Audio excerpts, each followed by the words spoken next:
Hi, I'm Sonia Luna, CEO and founder of Aviva Spectrum. My guest today is Leena Roselli. Welcome, Leena. Hi, Sonia. Thank you for that warm welcome and having me on the show today.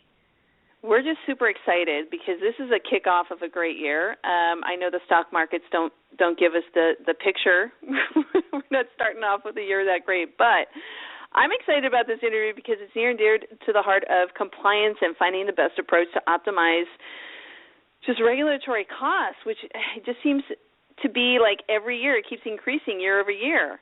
So, Leena, in your perspective, in today's competitive public company market, what are you seeing? What have you seen as a growing trend in audit fees, especially over the last 4 years?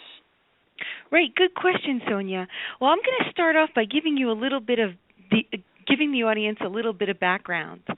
So for the past 80 years, Financial Executives International, or FEI, has been connecting senior financial level executives who are our members and serving their needs and interests. This mission includes providing practical information on compliance and, of course, how to keep these compliance costs down. Now, remember back, the Sarbanes-Oxley Act of 2002 called for major regulations that shifted the way companies did business and how auditors audited, of course. In response, FEI's research affiliate, Financial Executives Research Foundation, or FERF, began analyzing these compliance costs. But then, unfortunately, over time, SOX audit costs were embedded into companies' overall audit fees. So FERF switched gears a little and replaced its annual Sarbanes-Oxley Section 404 compliance cost survey to an audit fee survey. So, to answer your question, fast forward to the past 4 years, the survey results revealed that audit fees are constantly increasing. From 2011 to 2013, audit fees average increase range from 4.4% to 6% for companies. Again, it depends on filing size. We normally capture these by non-accelerated, accelerated, and large accelerated filers. And for private companies, it has ranged from 3% to 7%. As for 2014, which is our most recent report, the audit fee increased on an average of 10% from prior year, with a median increase of 3.1%.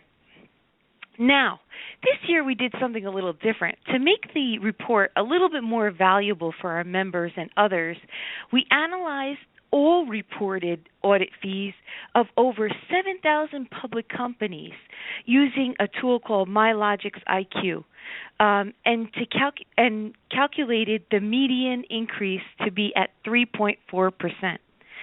You know, of course, having all this public information of over 7,000 plus SEC filers, it allowed us to take a deeper dive, and we were surprised to find that over 40% of these filers were able to maintain their audit fees or reduce them from prior years. Analyzing this information a little bit further, we found that approximately 15% were able to decrease this fee for more than 1 year. Of course, some of the reasons why the decrease could have happened was business divestitures, but this led the FERF into a different study, which I'll reveal the results a little later on in the show.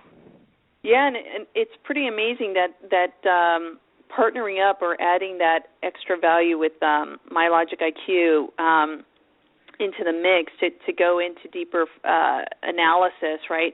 What I also found in some of the highlights of this particular research is back in 2011, there were 8,156 companies looked at, okay?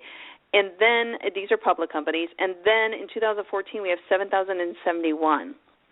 Now, Great. To someone I'm on the committee for the SEC's advisory committee for small and emerging companies, I find that a little alarming because it tells me the public company markets really aren't, it's becoming just either stagnant or, more importantly, decreasing, which is if you look at the health of the overall U.S. economy, we don't want that to happen. We actually absolutely do not want that to happen. We also don't want to have happen huge spikes of increases in publicly traded companies either, right?